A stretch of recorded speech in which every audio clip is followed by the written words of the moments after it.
দিনহাটা পৌরসভার অচলাবস্থা কাটাতে পৌরসভায় বৈঠক করলে নবনির্বাচিত বিধায়ক সহ অন্যান্যরা। মঙ্গলবার দুপুরে দিনহাটা পৌরসভায় পৌর এলাকায় উন্নয়ন সহ বিভিন্ন বিষয় নিয়ে আলোচনা করা হয় এবং দীর্ঘদিন ধরে যে অচলাবস্থা চলেছে সেই সমস্যা কাটাতে বৈঠক করা হয়। এদিনে বৈঠকে উপস্থিত ছিলেন দিনহাটা মহকুমা শাসক ভরত সিং, দিনহাটার বিধায়ক অজয় রায়, পৌরসভার চেয়ারম্যান অপর্ণা নন্দী, কাউন্সিলর জাকারিয়া হোসেন, তাপস বর্মন প্রমুখরা।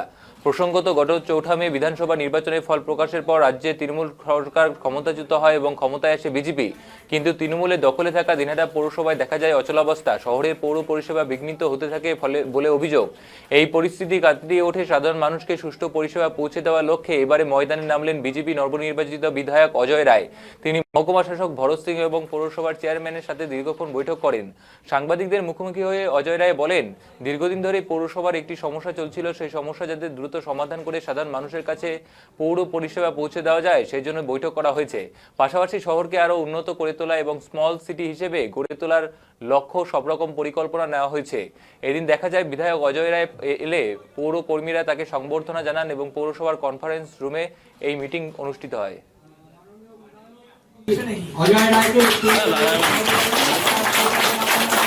দেখুন, ভোটের ফলাফলের পর থেকে অনেক জায়গায় কাজ বন্ধ হয়েছিল এবং অনেক কাউন্সিলররাও আসছিলেন না এবং আমাদের যে দিদি তিনিও 2-4 দিন আসেননি।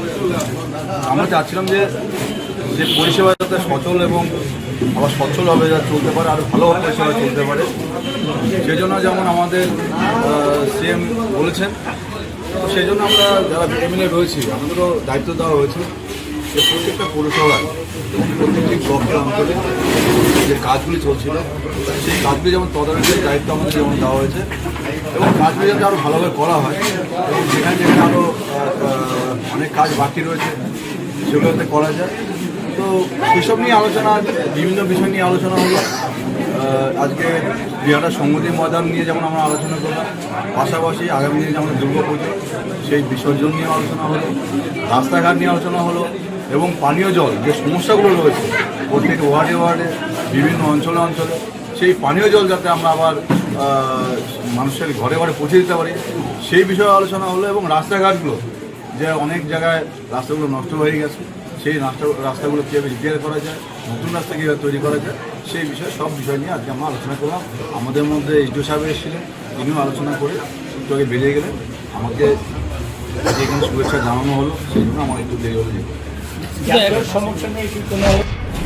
আলোচনা হলো রাস্তাঘাট নিয়ে, তারপর রাস্তাঘাটে জ্যাম হয় সেটা নিয়ে এবং আগামী দিনে যাতে আমরা আরও বেশি কাজ করতে পারি, ড্রেন পরিষ্কার করতে পারি।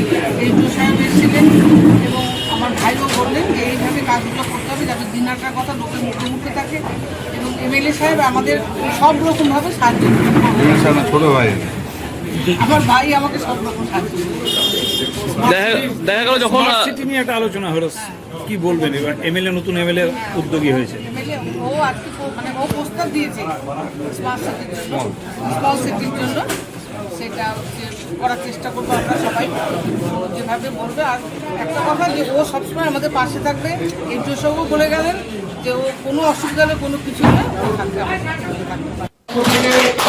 নয়ন রায় উনি বিধায়ককে স্বাগত জানাচ্ছেন।